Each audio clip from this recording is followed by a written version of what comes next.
Hello, good morning. आणि आज अयोध्येमधून आपण निघतोय आणि जाणार आहोत काशीला. सो ही माझी कालची शॉपिंग आहे. मी काल ह्या बांगड्या घेतल्या 20 रुपयात 4. काल वेड्यासारखी शॉपिंग केली. खूप चाललो दिवसभर, खूप थकलेले. रात्री झोपसुद्धा येत नव्हती, इतकं थकलेले. आणि माझा पाय पण भयंकर सुजलाय. सो आता थकल्यासारखं वाटायला लागले खूप सारं, त्यामुळे गोळ्या घेतल्या. घसा पण दुखतोय, थोडंसं हेडेक होत आहे, बॉडी पेन होत आहे आणि पाय तर खूप जास्त थंकायला लागलाय. 10,000पेक्षा जास्त स्टेप चालली आहे मी काल. इवन मी व्हीलचेअर केली. सो चलो बघूयात आज काय व्हिडिओ करेल माहीत नाही. आज तर फुल डे ट्रॅव्हलिंगसाठीच जाईल. साधारण 5 ते 6 तास लागतात इथून आपल्याला काशीला जायला. सो बघूयात काय होतं, मी शेअर करेलच तुमच्यासोबत. काय चाललंय स्वयंपाक घरात? मस्त महाराष्ट्रीयन कांदे पोहे. अरे वा. अच्छा, हे ते शेंगदाणे तुम्ही आणलेले आहेत का? हो, खारे शेंगदाणे. आता नवीन कुठून आणायचे म्हणून आपल्या आहे त्यात ऍडजस्ट करायचं. खारे शेंगदाणे आहे, जिरा आहे, अजून काय काय आहे. मोहरी नाही का? मोहरी नाही. मोहरी नाही. इकडं बघितलं का? नाहीये. अच्छा, चहा पावडर आहे. तेल टाकते थोडंसं, पोहे भरपूर आहे, थोडं टाकते तेल. तर मस्तपैकी गरमागरम पोहे तयार आहेत आणि आता आम्ही सगळे मिळून करणार आहोत आमचे पोहे, आमचा ब्रेकफास्ट एन्जॉय. सो इथे मी बनवते आहे आता चहा. सगळ्यांचे पोहे वगैरे खाऊन झाले, छान मस्तपैकी नाश्ता झालाय आणि आता सगळ्यांसाठी गरमागरम चहा बनवते मी.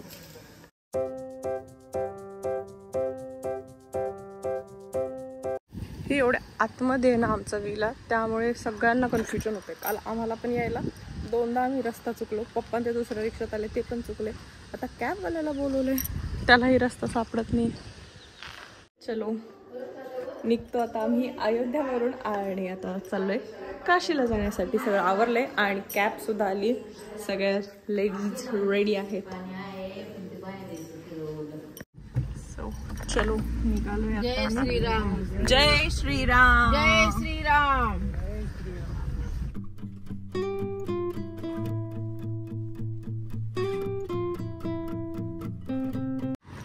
2 गाड्या गेल्या की प्रॉब्लेम आहे. एक गाडी मागेच राहते, एक गाडी पुढे होती. त्या दिवशी पण असंच झालं, एक गाडी खूपच मागे राहायची आणि आता तर लिटरली 25-30 किलोमीटरचा डिफरन्स पडला. आम्ही पुढे आलोय आणि त्या गाडीचं CNG संपलं. तो ड्रायव्हर पेट्रोलवर यायला काही तयार नाही आणि हा ड्रायव्हर जो आहे तो थांबायला तयार नव्हता. आता खूप सारं भांडून बडबड करून ह्याला तरी कन्व्हिन्स केले की थांबायला. ह्याचं म्हणणं ह्याला पुढे भाडं मिळणार आहे, त्यामुळे हा थांबत नाही आहे. असं सगळा गोंधळ चाललाय. त्यामुळे जरा आजचा दिवस एक तर खूप ऊन आहे आणि तर खूप कमी झाड आहेत. सावली सुद्धा आम्हाला 30-40 किलोमीटर नंतर मिळाली. सावली सुद्धा मिळत नव्हती. आजीला इथे आवळ्याचं झाड दिसते, त्यामुळे या आजीनी या आजीसाठी आवळे आणलेत. तरी वेगळाच रंग आहे लिंबासारखा.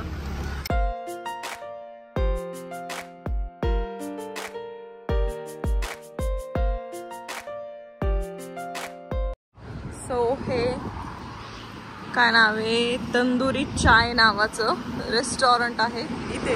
पूर्ण आहे बरोबर. बाकी खूप वेळा मी ट्रॅव्हल केलं, कुठेच काही चांगलं रेस्टॉरंट मिळालं. त्यातल्या त्यात हे चांगलं होतं आणि फॅमिली रेस्टॉरंट आहे, नाही तर बाकी सगळीकडं धाबेच होते. सो या हे वेळ आले तुम्ही कधी आणि रेस्टॉरंट शोधत असाल तर हे तंदुरी चाय नावाचं ठीकठाक असं हॉटेल आहे. जेवणाची टेस्ट, मी इथं जेवण नाही केलं, मला सकाळचं ब्रेकफास्टच खूप चाललेला. हां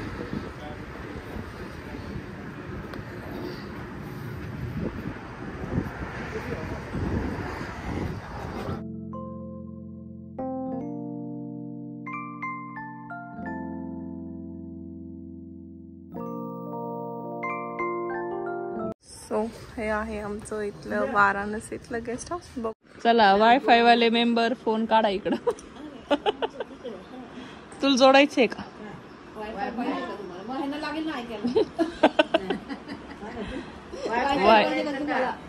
फोनला वायफाय करून जोडून पाहिजे ना, ऐकायचं काय तुम्हाला लागतो ना फोन.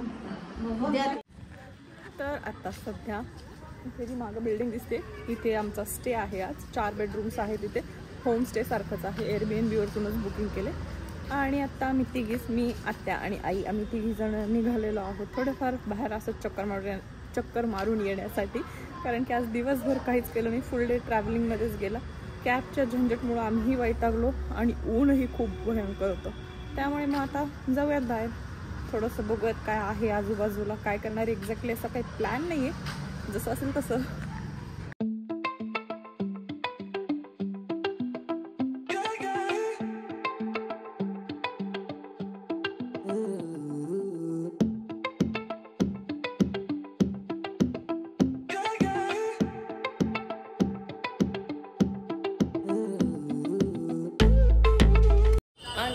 गदोलिया मार्केटमधलं फेमस असं काशी चाट भंडार. आणि तुम्ही बघू शकता किती गर्दी आहे तिथे चाट खाण्यासाठी, बापरे. आणि बाकी मार्केटमध्ये जो बघू शकतो तसं काहीच नाही आहे, म्हणजे मला पर्सनली काहीच आवडलं नाही.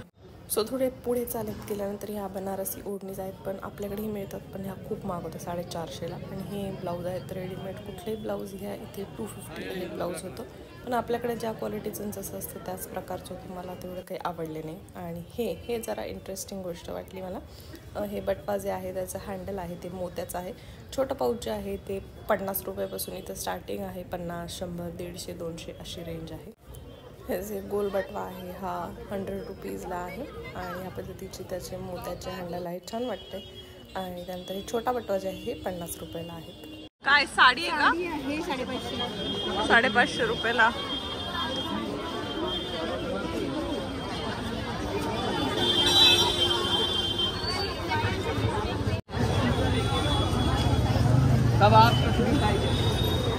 टॉप आणि ही पॅन्ट 400 रुपयाला दोन्हीचा सेट आहे. साईज त्याच्यात 3XL दिली आहे, पण साईज एकदम छोट्या छोट्या आहेत. आणि पुढे ही एक गोष्ट म्हणजे 500 रुपये 2 कॉटनचे टॉप आहेत. हे कुठलाही घ्या 500 रुपये 2. सो ह्याच्यावरची प्रिंट जाऊ शकते, पण ठीक आहे चलो. आणि निघालो आहे आता पुन्हा मी रिटर्न घरी जाण्यासाठी. तेवढं काही मला पर्सनली माहीत नाही, खास वाटलं नाही मार्केट, त्यापेक्षा आपल्याकडचे लोकल मार्केट मला जरा बरे वाटतात. आणि चलो बाय बाय. काशी चाट भंडारची गर्दी बघून आम्ही तिथं काही खाल्लं नाही, त्यामुळे पुढे आल्यावर आम्हाला हे एक चाटचं शॉप दिसलं, त्यामुळे म्हणलं इथे तरी ट्राय करून बघूया. तर ठीकठाक असं चाट इथे आम्हाला मिळालं.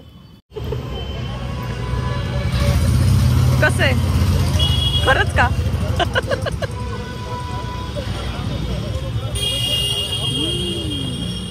खरंच आहे का?